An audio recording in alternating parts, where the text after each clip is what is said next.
J'ai lu, j'ai entendu ce qui se dit un peu partout. Près de 5 millions de téléspectateurs en moyenne ont regardé hier soir le chef de l'État, ce qui est un bon score. Laurent Wauquiez, qu'est-ce que vous retenez de ces 3h09? Long. Très, très long. Et en fait, ce qui moi m'a marqué, et on en parlait, c'est pas tellement que c'était bon ou mauvais, c'est juste qu'on avait sous les yeux le macronisme finissant. Il a plus de capacité à agir, il y a plus de sursaut, il y a plus de propositions, il y a plus de vision pour le pays. Et je vais vous dire, c'est pas une bonne nouvelle, c'est plutôt un drame pour la France. Parce que si on additionne à ce président de la République hier un Premier ministre qui a choisi de ne rien faire pour durer, en réalité, on voit bien que notre pays, alors qu'il est dans une situation extrêmement difficile, en face, il n'y a plus rien. Et moi, ça me renforce dans ce qu'est ma conviction, il faut proposer un projet de rupture. Il faut un changement complet par rapport à ce macronisme. Il faut qu'on renverse la table. Parce qu'il y a tout à reconstruire. Et donc, moi, hier, à la fin de cette émission, je me suis dit, l'erreur mortifère pour la droite, c'est d'être la béquille de ce macronisme finissant. Et notre devoir, c'est de renverser la table et de proposer enfin un projet de changement qui soit à la hauteur de ce qu'attendent les Français. Alors pour ça, je sais qu'il faut convaincre. Je sais qu'on a déçu par le passé. Je sais qu'il y a cette question de, oui, mais beaucoup d'actes, beaucoup de paroles et peu d'actes de la droite. Et donc moi, mon obsession, c'est de porter ce projet de rupture. Et je veux être libre par rapport à ce macronisme finissant. Parce que la réalité, c'est qu'il nous entraîne vers le fond. Est-ce que Bruno Retailleau, selon vous, doit démissionner de la place Beauvau? Mais Bruno a été très clair là-dessus. Il a dit, moi, ma priorité, c'est d'être ministre de l'Intérieur. Je veux le rester. Et c'est ça ma préférence. Je respecte ça. Par contre, ma conviction, c'est que du coup, vous pouvez pas faire ça et cumuler avec le président des Républicains. Parce que le risque et ma crainte, c'est quoi? C'est que tout simplement, ça nous conduit petit à petit à l'effacement à l'effacement dans le macronisme. Parce que quand vous êtes ministre, vous êtes sous l'autorité du président de la République qu'on a entendu hier soir. Vous allez vous retrouver avec, on nous dira, d'ici 2 ans, le président de votre parti a été pendant tant de temps dans un gouvernement avec des macronistes de gauche. Tout naturellement, maintenant, vous êtes fusionné dans la Macronie. Et donc, le choix qu'on a à faire, en réalité, c'est pas un choix entre 2 personnalités, c'est 2 visions de l'avenir de la droite. Est-ce que notre avenir, c'est une droite qui se noie dans le macronisme, ou est-ce que notre avenir, c'est une droite libre et indépendante? Moi, ce que je veux apporter, c'est une droite libre et indépendante. Et pour ça, il faut que le chef des Républicains ne soit pas sous l'autorité d'Emmanuel Macron. Alors j'entends bien, mais il y a une ambiguïté à ce moment-là. Est-ce que les députés républicains doivent censurer le gouvernement dans lequel est précisément un républicain? Ce qui serait la logique de ce que vous dites.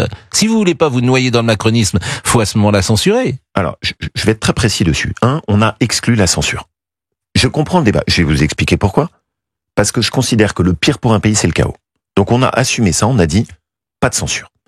Par contre, la question que vous posez, qui est de dire pendant combien de temps est-ce qu'on soutient ou non un gouvernement qui ne sert à rien? Cette question, croyez-moi, je me la pose. Et je me la pose tous les jours. Parce que le choix qu'on a fait... Combien de temps? Je vais y venir parce que le sujet, c'est quels actes. Voilà. Moi, je suis pas au soutien d'un gouvernement de Bayrou qui nous condamne à l'immobilisme. Je suis pas au soutien d'un gouvernement s'il nous amène à faire l'inverse de mes convictions. On va être très précis. Si François Bayrou propose un budget avec des augmentations d'impôts, je ne le vote pas. Et je considère qu'il doit y avoir un débat sur l'arrêt de notre soutien et de notre participation à ce gouvernement. Parce qu'à un moment, il faut que les choses soient claires. Si jamais il n'y a aucune loi sur l'immigration, je rappelle que c'était une promesse, on nous avait promis que le gouvernement ferait des lois sur l'immigration. Il n'y en a eu aucune. 0. Le gouvernement n'a mis à l'agenda parlementaire aucune loi sur l'immigration. Je considère qu'à ce moment-là, il faudra aussi poser la question. Et qu'il faudra sortir. Mais précisément, Pascal, c'est précisément parce que j'ai ça en tête que là aussi, je veux que le chef de notre famille politique, il ne soit pas dépendant de ce gouvernement, qui n'est pas, comme calendrier, lui, de rester au gouvernement, ce que je respecte encore une fois. Mais moi, je dois rien à Bayrou. Et donc, ce qui signifie que le moment venu, si la question se pose de dire maintenant on sort, j'aurais pas de problème à le dire, parce que je suis pas jugé parti. Si le président de notre famille politique est en même temps membre du gouvernement et souhaitant le rester, le danger, c'est qu'on prenne jamais la bonne décision. Est-ce que vous considérez que Bruno Retailleau est utile dans le gouvernement parce qu'il est le porte-parole des idées et que les uns et les autres comprennent qu'il ne peut pas agir parce qu'il n'y a pas de majorité à l'Assemblée nationale, parce qu'effectivement, il n'a pas tous les leviers pour agir, mais qu'il infuse par ses paroles et qu'il donne une couleur du temps sur une volonté précisément par la parole de vouloir changer les choses et qu'il est utile dans cette mission. Vous avez très bien caractérisé ce qui est pour l'instant l'utilité de sa place au ministère de l'Intérieur. Il pose des constats forts que je partage. Il a des paroles qui sont fortes, des diagnostics qu'on peut partager. Mais je crains quand même, il faut qu'on soit lucide, que les Français, ils attendent pas uniquement des constats, des rapports ou des paroles ou des polémiques. Mais ils savent bien, les Français, qu'il n'a pas les leviers. Oui, mais le danger à l'arrivée, Pascal, c'est que si jamais ça continue comme ça, ils vont finir par nous dire, d'accord, c'est la droite avec le vieux reproche qu'on nous fait, où vous avez des paroles mais pas des actes. C'est d'ailleurs pour ça que je pense que non.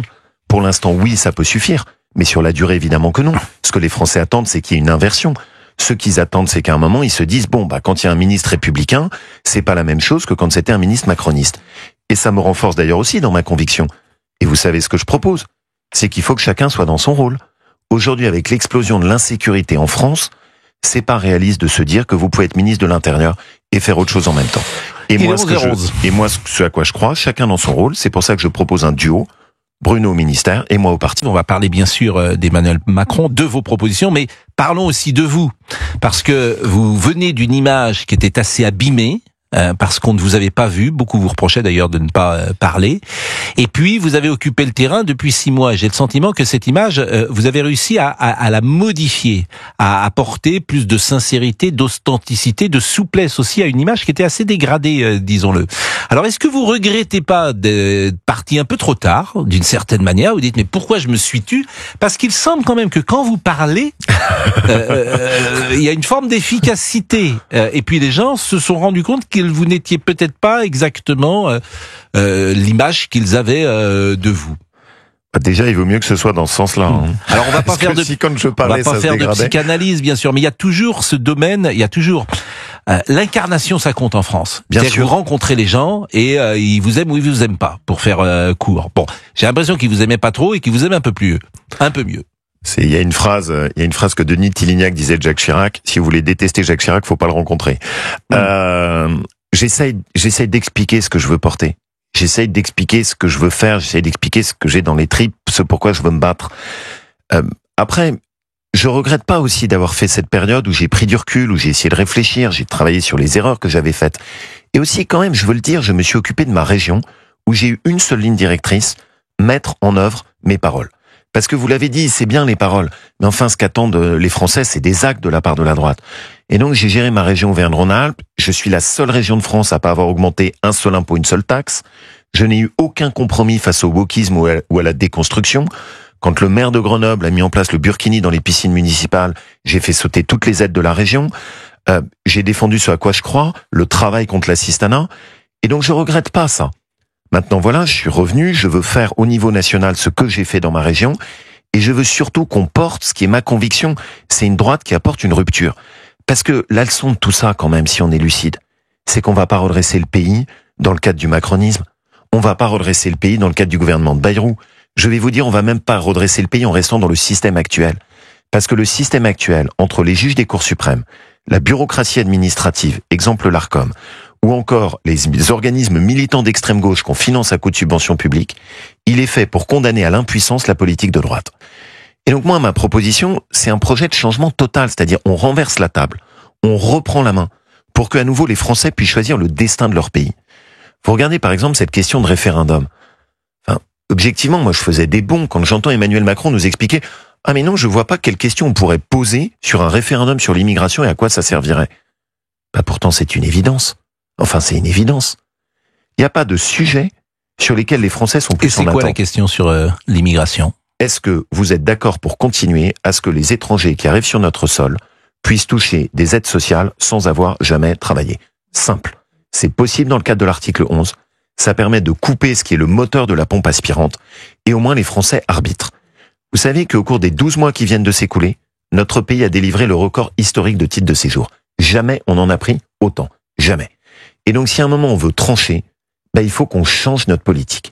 Et il n'y a pas de domaine où la politique est à ce point-là bloquée, alors que les Français sont tous ultra majoritairement pour qu'on change les choses. Donc je me bats là-dessus et c'est aussi ma liberté.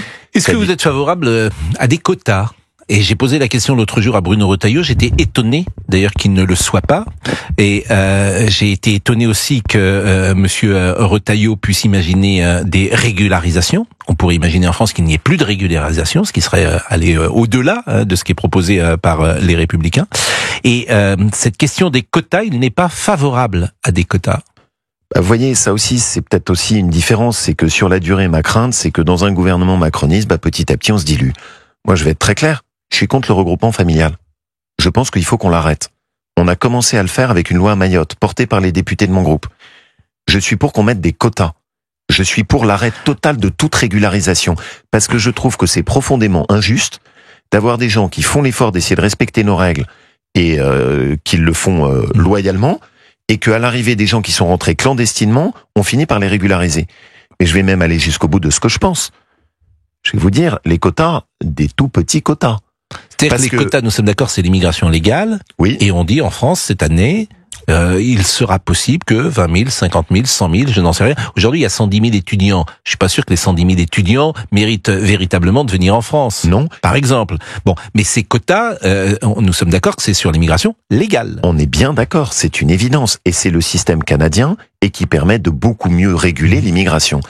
Mais là où je voudrais braquer un coup de projecteur, si vous me permettez. Terra Nova, organisme de gauche, vient de sortir une note en expliquant que de toute façon, il fallait faire rentrer sans cesse plus d'immigrés sur notre sol. Bon, je suis surpris d'ailleurs que de ce point de vue, Bruno ne plaide pas pour les quotas parce que c'est le seul moyen d'arrêter ça. Et dans le même temps, on a 1,8 million de Français qui sont au RSA, alors qu'on a 500 000 postes non pourvus. Vous connaissez mon combat qui est ancien sur ce sujet. Je considère qu'il faut garder le social, arrêter l'assistanat, revaloriser le travail. Et moi, ma priorité, c'est pas de faire rentrer par des quotas des étrangers qui viennent dans notre pays. Ma priorité, c'est de ramener au travail des gens qu'aujourd'hui on accepte de laisser dans le RSA à vie. C'est pour ça que je plaide pour que pour les personnes aptes à travailler, on limite le RSA à 2 ans.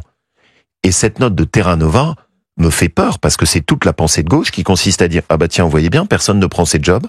Et donc à l'arrivée, il faut qu'on ouvre encore plus nos frontières, il faut qu'on fasse rentrer encore plus d'étrangers, il faut qu'il y en ait encore plus de régularisation, alors que le chemin pour notre pays, c'est pas d'ouvrir notre système social à l'immigration, c'est de le retourner en direction du travail. C'est pour ça que je veux qu'on limite le RSA à 2 ans pour les personnes aptes à travailler. On est parti rapidement sur vos propositions. J'aurais aimé également qu'on revienne un peu sur les propos d'Emmanuel Macron hier, mais il y a aussi ceux qui veulent intervenir dans cette émission, et c'est le principe entre 11h et 13h.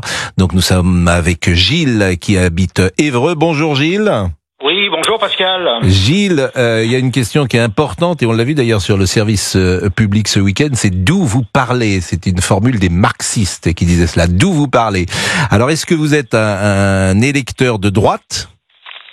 Ah bien sûr, bien sûr. Bah bien sûr, c'est pas forcément une évidence. Et vous votez républicain, vous votez... Non, je vote Rassemblement National depuis très très très très longtemps. Ça veut dire quoi très très longtemps ?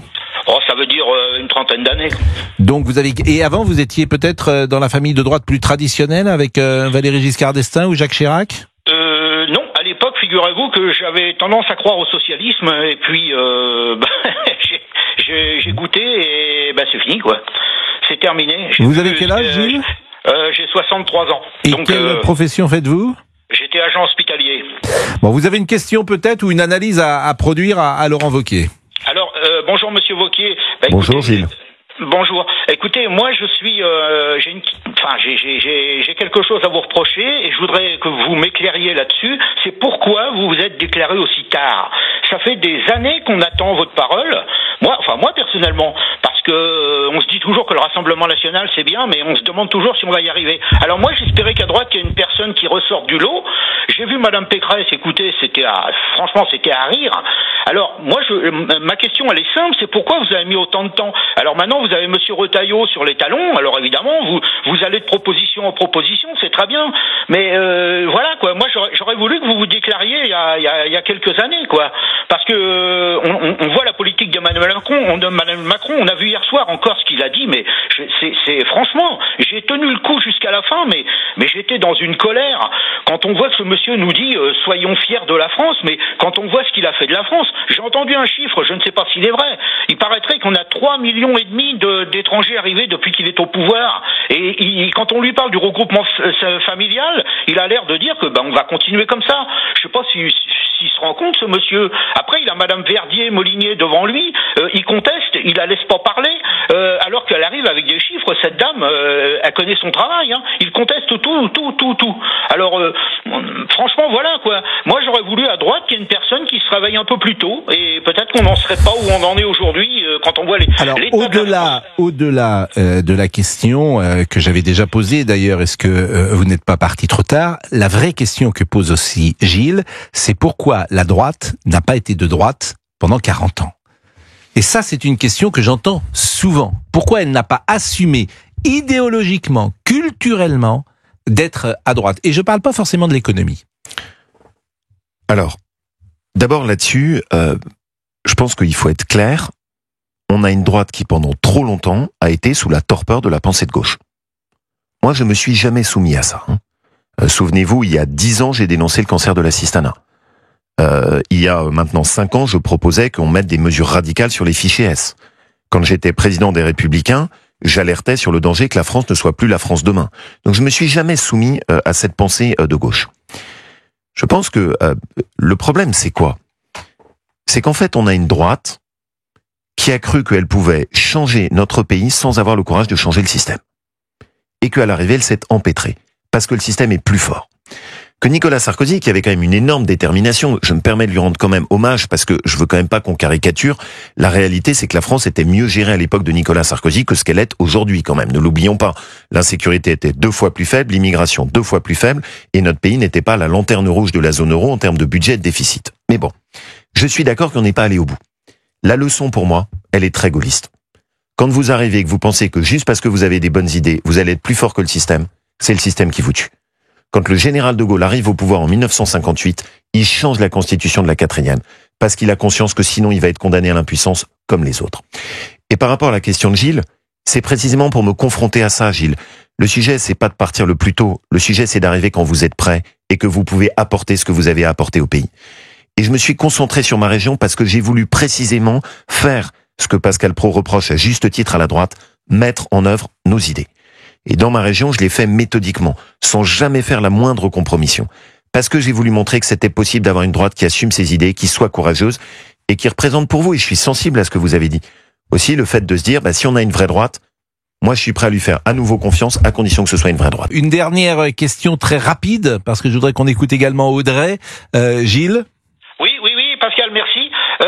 Question à Monsieur Wauquiez. Donc, Monsieur Wauquiez, si des fois vous étiez battu face à Monsieur Retailleau et qu'éventuellement Monsieur Retailleau accède à la fonction suprême, est-ce que vous seriez prêt à jouer le jeu plutôt que, comme on a trop vu souvent avec la droite, continuer à se tirer dans les pattes?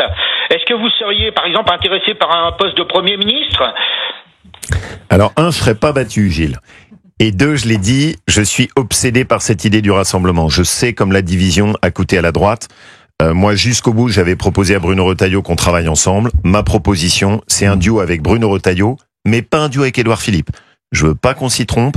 Moi, mon projet, c'est le rassemblement de la droite. C'est pas aller se diluer dans la Macronie. Ça, c'est fondamental dans ma vision. Alors, si vous donnez des personnalités, moi je vais vous en donner d'autres. Édouard Philippe, c'est non, alors qu'il venait effectivement des Républicains. Gérald Darmanin, c'est oui? Oui, bien sûr. Mais Édouard Philippe, pourquoi c'est non? Parce que le projet d'Édouard Philippe, c'est d'aller, il l'a dit lui-même, de Anne Hidalgo républicain.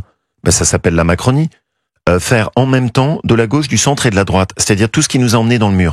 Et c'est pour ça que j'insiste bien. Le chef des Républicains, il peut pas être dilué dans un gouvernement macroniste. Donc vous, c'est la droite de la Macronie et Gérald Darmanin, vous voulez rassembler? Je veux rassembler la droite. Je veux rassembler donc une partie de la Macronie qui penche à droite, Gérald Darmanin. Oui, mais aussi par exemple quelqu'un. Et de l'autre côté, Sarah Knafo. Mais Sarah Knafo voilà, est quelqu'un. Ça c'est l'arc. Exactement. Et c'est ce que je veux faire. Rassembler la droite autour de figures qui sont capables de s'engager autour d'un même projet qu'on peut résumer dans 2 choses fondamentales.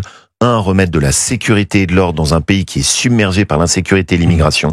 Et 2, revaloriser le travail par rapport à l'assistanat. Vous avez dit Sarah Knafo, c'est Reconquête. Mais vous n'avez pas dit Éric Zemmour. Mais le patron de Reconquête, c'est Éric Zemmour. Non mais on peut donner plein de noms. Mais c'est vous qui les avez donnés. Bien sûr. Non, je répondais aux questions, mais j'aime bien, je réponds toujours, moi. Bon, est-ce que vous voulez faire une alliance avec Reconquête? Non, parce que le point auquel je crois pas, c'est que je crois pas aux accords de parti. Je crois pas à ces trucs de boutique. Donc vous aimez bien Sarah Knafo, mais pas Éric Zemmour. Non, c'est pas ça. J'aime des personnalités que je veux fédérer. Des gens comme Gérald Darmanin, comme Sarah Knafo, on peut en citer plein. Ça va être dur de prendre Sarah Knafo sans Éric Zemmour, si vous me permettez. C'est pas du tout ce que j'ai dit. Ce que je dis, c'est que je veux qu'on fédère des gens. Je veux qu'on mette des gens ensemble. J'ai pas envie qu'on fasse de la boutique à Éric de parti. Pourquoi? Je vais vous expliquer ce que je suis en train de voir en ce moment. Dans les Yvelines, les soutiens de Bruno Retailleau sont en train de mettre en place un accord de parti avec Yael Braun-Pivet, qui est héritière du socialisme, qui est de la Macronie de gauche, pour se répartir tranquillement les postes municipaux lors des prochaines élections dans les Yvelines. C'est tout ce que je ne veux pas. C'est exactement ça ce que je déteste. Moi, ce que je veux, c'est qu'on fédère des gens, des personnalités qui ont de la vision, qui ont de l'envergure, qui apportent un nouveau souffle et qui partagent ces deux fondamentaux pour moi de la reconstruction du pays. Revaloriser le travail par rapport à l'assistanat, on remet de l'ordre dans la France. On a parlé de l'immigration, on pourrait parler de la sécurité longuement, bien évidemment, mais on peut aussi parler du nerf de la guerre souvent, et le nerf de la guerre, c'est l'argent, on le sait bien. Les Français ont le sentiment qu'il n'y en a pas assez dans leur poche à la fin du mois. Et ils ont raison. C'est difficile d'augmenter les salaires, on le sait également. Comment vous redonnez du pouvoir d'achat aux Français avec une feuille de paye qui serait sans doute moins chargée? Il faut cesser l'assistanat et rendre cet argent qu'on économise sur les abus et le gaspillage de l'assistanat à la France qui travaille. On va parler très concrètement. Vous avez 140 milliards d'euros d'aides sociales. On garde les aides sociales pour ceux qui en ont vraiment besoin. Je pense aux personnes en situation de handicap, je pense à des maladies chroniques. Par contre, on arrête l'assistanat pour des personnes qui sont aptes à travailler. D'où ma proposition, on limite le RSA à 2 ans. En contrepartie du RSA, on met systématiquement des heures de travail. On fusionne toutes les aides sociales pour qu'il n'y en ait plus qu'une seule, plafonnée à 70% du SMIC. Je considère qu'on peut économiser entre 50 à 60 milliards d'euros là-dessus. Non, j'entends bien, mais ceux qui nous écoutent, ils veulent savoir, oui, en termes de pourcentage, ce qui change sur la feuille de salaire. Et si jamais on tient ça sur la durée, en économisant là-dessus sur la bureaucratie administrative, on peut augmenter de 10% la feuille de salaire nette sans que ça coûte plus cher à l'employeur. Et c'est ça mon objectif. Je veux qu'on arrête l'assistanat et que l'argent qu'on économise, on le redonne en augmentant de 10% le salaire net de la France qui travaille. Vous changez votre pays si vous faites ça. Hein. Alors j'entends bien, mais dans les reproches qu'on fait aux hommes politiques, c'est de pas tenir leurs engagements. Est-ce que vous êtes prête à dire, si mes objectifs ne sont pas tenus, d'abord de prendre des objectifs lorsque vous présentez, et si mes objectifs ne sont pas tenus, je ne me représente pas, ou je démissionne, ou je m'en vais. Est-ce qu'un jour, un homme politique est prêt à ce type de deal avec les Français? Moi, ça me va.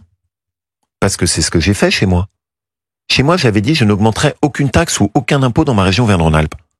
Il n'y a aucune autre collectivité de régionale qui l'a fait.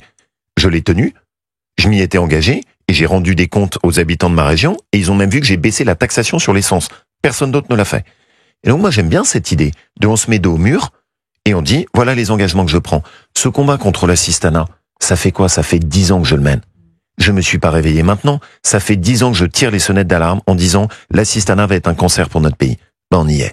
On y est. C'est en train de ronger notre pays de l'intérieur. Et moi, je pense à tous ceux qui travaillent pour payer des impôts pour que d'autres touchent les aides sociales. C'est ce que je veux arrêter. Audrey qui habite Lyon. D'ailleurs, est-ce que Jean-Michel Aulas sera le maire de Lyon, Laurent Wauquiez? En tout cas, il y a une chose que je vous promets, c'est qu'on va se débarrasser de ce maire écologiste d'extrême gauche qui fait des cours de récréation non genrés sans cage de foot, qui pousse toutes les idées déconstructivistes. Et je suis en guerre notamment contre l'université de Lyon 2, qui a accepté des prières à l'intérieur de son université, des ruptures du jeune. On a obtenu la démission du premier vice-président de cette université, qui est maintenant poursuivi pour apologie de terrorisme. Et j'ai cessé toute coopération de la région avec cette université. Est-ce que Jean-Michel Aulas sera le candidat, peut-être des Républicains, puisqu'il n'a toujours pas déclaré sa candidature? Pour l'instant, Jean-Michel Aulas, qui est l'ancien président de l'Olympique Lyonnais. Moi, ce que je veux, c'est qu'on le fasse en équipe. On a des talents. Jean-Michel est quelqu'un que j'aime beaucoup, je l'apprécie énormément. Ça a été un extraordinaire président de l'Olympique Lyonnais. On a aussi des jeunes maires chez nous, comme Pierre Oliver. Et l'objectif, c'est qu'on fasse en équipe. Rassemblement de droite. Mais de droite. Avec Jean-Michel Aulas comme tête d'affiche. Un rassemblement en équipe, pour l'instant, il s'est pas déclaré, donc laissez-moi quand même le temps. Audrey est avec nous, Audrey donc de Lyon. Audrey, une question ou une analyse? Oui, bonjour Pascal, je vous aime, merci à toute l'équipe d'Europe 1 de faire ce que vous faites, parce que sinon on devient fou dans ce monde médiatique de gauche. Dites donc, vous avez de la bonjour, chance, monsieur. là. Non, mais parce Je que tiens à dire que je ne suis pas un militant, Audrey. bien sûr, mais par contre, Je suis un vous journaliste qui témoignez- rapporte l'actualité. Vous témoignez Donc, de la vérité, et la vérité oui. dérange, et vous êtes un des rares à le faire avec Europe 1, et merci Bon. pour tout ce que vous faites. Alors déjà, j'aimerais dire quelque chose. Monsieur Wauquiez, déjà merci d'être de votre présence. Vous avez dit quand même 3-4 fois, il faut renverser la table, donc j'apprécie que vous disiez ce que Pascal a dit ce matin, donc là j'ai l'impression qu'il y a un peu un phénomène de com', parce que ça fait 20 ans que la droite se déchire, vous avez presque fait un parfait, mais vous avez dit Farak Nafo, pas Éric Zemmour. Donc vous êtes encore là à faire des petits jeux d'égo, parce qu'il y a des noms qui sonnent bien, il y a des noms qui sonnent pas. Vous voyez bien qu'Éric Ciotti, il est parti s'unir avec Marine Le Pen, parce que les citoyens suivent Marine Le Pen. Enfin, vous comprenez que ça fait 20 ans qu'on n'en peut plus, que le bateau est en train de couler. En fait, ce que vous voudriez, qu'est-ce que vous voudriez? Vous voudriez que... L'union des droites, de toutes les droites. Alors donc ça, de c'est une Marine bonne Le Pen question. De à Marine Le Pen. Reconquête. Alors ça, c'est une très bonne question. Est-ce que l'union des droites est possible? Est-ce que, au-delà des hommes, le programme vous paraît compatible? Alors, d'abord, je veux redire à Audrey, pour que les choses soient très claires, j'ai dit le rassemblement de toute la droite. Et donc, toutes les personnalités qui partagent des idées de droite. Quel est mon problème avec Marine Le Pen? Je vais le dire très clairement. Marine Le Pen a un programme économique qui est à ce stade d'extrême gauche. Je le vois quand, par Peut-être pas exemple... exagéré. Bah si. Extrême gauche. En plus, Jordan Bardella infléchit Non, mais cette ligne-là. juste, j'essaye d'être très concret, parce que moi j'aime bien un moment, c'est C'est des pas le grosses Parti décisions qu'on communiste, c'est prend. pas d'extrême gauche. Elle veut pas de nationalisation. On n'est pas dans la Russie des années 30. Ok, d'accord. Ils sont pour la retraite à 62 ans. Vous mettez la retraite à C'est 62 ans. c'est pas d'extrême gauche que de dire Bah, ça. c'est le programme de la France Insoumise. C'est le même. Oui, mais en C'est le soi, même. c'est pas une position d'extrême gauche. Non, je suis d'accord. Mais enfin, juste dire que dans un pays qui a une démographie comme la nôtre, on va arriver à financer nos retraites qui sont complètement en banqueroute en revenant à 62 ans, faut m'expliquer comment on fait. Deuxième exemple. Je suis contre l'assistanat. Je considère que ça tue notre pays. J'ai demandé qu'en contrepartie de l'assistanat, on mette des heures de travail. Bah, qui est contre? Marine Le Pen. Moi, ça me pose un problème. Troisième élément, et vous le savez très bien, puisque c'était même à votre micro, et Marine Le Pen et Jordan Bardella, quand on leur demande est-ce que vous êtes de droite, eux-mêmes disent ah non, surtout pas, on veut pas dire qu'on est de droite. Pourquoi? Bah parce que quand on leur demande est-ce que vous voulez faire des économies sur la dépense publique, ils disent non. Moi, dans ma région, pourquoi j'ai pas augmenté les impôts? J'ai baissé de 15% la dépense publique. C'est ça qui m'a permis de protéger les habitants de ma région, Audrey compris, contre des augmentations d'impôts. Donc, mon sujet, je fais pas partie de ceux qui font des jugements moraux. Moi, j'ai jamais fait partie de ceux qui disent le RN, au secours, c'est mal, c'est l'incarnation du démon, etc. Jamais j'ai fait ça. Sur le discours quand même que vous aviez fait contre Marine Le Pen au moment de la censure, vous avez été assez virulent non mais Pascal, contre elle. Pascal, pour une raison simple, je lui en veux d'avoir fait tomber Michel Barnier en votant avec la France Insoumise. Je pense qu'elle nous a pas arrangé en nous mettant François Bayrou comme Premier ministre. Donc oui, j'ai réagi à chaud, j'ai quand même dit ce que j'avais sur le cœur, il y a un moment, il faut que ça sorte. Enfin, que le RN vote avec la France Insoumise, honnêtement, c'est pas ma vision de ce que devrait être le paysage politique. Donc oui, je l'ai dit, je l'assume et je le redis. Mais mon sujet à moi, c'est le rassemblement de la droite sur ces deux fondamentaux, l'économie et la sécurité et l'immigration. Je suis prêt à travailler avec tous ceux qui partagent cette même vision. Mais dedans, il y a bien l'économie. Parce que si on fait juste le travail sécurité et immigration, mais qu'on met le pays dans le mur et qu'on le ruine, la France ira pas mieux. C'est pour ça que pour moi, c'est ces deux pierres. Bon, Audrey, est-ce que cette réponse Moi, vous je suis pas satisfait d'accord alors avec que vous aimeriez une union des droites plus large? Eh ben moi, je suis pas d'accord avec vous parce que Vous je suis votez bien pour contente qui, qu'il y ait plutôt- Audrey? Vous votez pour qui? Alors moi, avant, je votais pour les écologistes. Et puis, j'ai découvert Farak Nafo et maintenant, je l'aime plus que tout. Donc voilà. Mais je suis encore, je peux être encore malléable, disons. Mais par contre, je suis pas d'accord parce que je préfère ce gouvernement. Peut-être, ok, il y a Bayrou, mais au moins, on n'a plus Monsieur Migaud. Et on a Monsieur Retailleau et Monsieur Darmanin. Et je préfère vraiment au moins cette union. Eh ben Audrey, merci beaucoup. Je vais remercier Laurent Wauquiez parce Merci, qu'il est Audrey. 11h43. On peut pas parler de tout, bien sûr. On n'a pas parlé, et pourtant c'est extrêmement important, de la sécurité et des propositions, notamment celles que vous aviez imaginées avec Saint-Pierre et Miquelon. Vous regrettez ou pas, ou c'est une bonne idée? Ah mais pas du tout, et je vais même me battre pour qu'on le mette en œuvre, parce que vous avez vu les statistiques qu'on Mais a sur les personne n'en OQTF. veut. Mais c'est pour- Personne ne veut de votre proposition. C'est pour ça qu'il faut se battre. Vous savez qui en veut? 60% des Français. Croyez-moi, quand vous faites de la politique, je préfère ça. Et lorsque vous voyez par exemple Donald Trump qui rouvre Alcatraz, vous dites que c'est une bonne idée? Non, moi, ce qui est moins bonne idée, c'est ce que moi je veux faire, c'est plutôt que de laisser nos OQTF dangereux dans nos rues, on les envoie à 4000 km d'ici au large des côtes canadiennes.